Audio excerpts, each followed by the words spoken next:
നടിയെ ആക്രമിച്ച കേസിൽ നിന്ന് ഇപ്പോൾ ദിലീപിന് നീതി കിട്ടിയെന്നാണ് UDF കൺവീനർ അടൂർ പ്രകാശ് പറഞ്ഞത്. അതിനെങ്ങനെയാണ് ബി.ജെ.പി. ഞങ്ങൾ ഇക്കാര്യത്തിൽ ഈ ആരാണോ പീഡിപ്പിക്കപ്പെടുന്നത് അതാര് പീഡിപ്പിച്ചാലും അവരോടൊപ്പമാണ് ഭാരതീയ ജനതാ പാർട്ടി എന്ന് നേരത്തെ വ്യക്തമാക്കിയിട്ടുണ്ട്.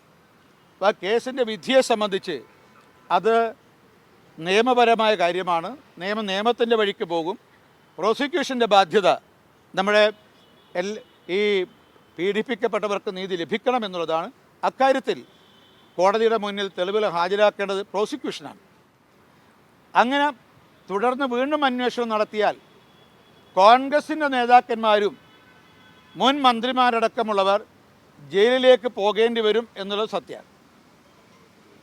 അതുകൊണ്ട് അതിൻ്റെ പശ്ചാത്തലത്തിൽ ഈ ശബരിമല സ്വർണ്ണമോഷണത്തെക്കുറിച്ചുള്ള അന്വേഷണവും രാഹുലിനെ കുറിച്ചിട്ടുള്ള അദ്ദേഹം നടത്തിയ പീഡനത്തെക്കുറിച്ചുള്ള അന്വേഷണവും പാതി വഴിയിൽ നിർത്തിക്കൊണ്ട് ഇവിടെ വെച്ച് അന്വേഷണം അവസാനിപ്പിക്കാനുള്ള ചില ധാരണകൾ CPM-ഉം കോൺഗ്രസും മുഖ്യമന്ത്രിയും പ്രതിപക്ഷ നേതാവും തമ്മിൽ ഉണ്ടാക്കിയിട്ടുണ്ടോ എന്ന് സംശയം നിലനിൽക്കുന്നുണ്ട്.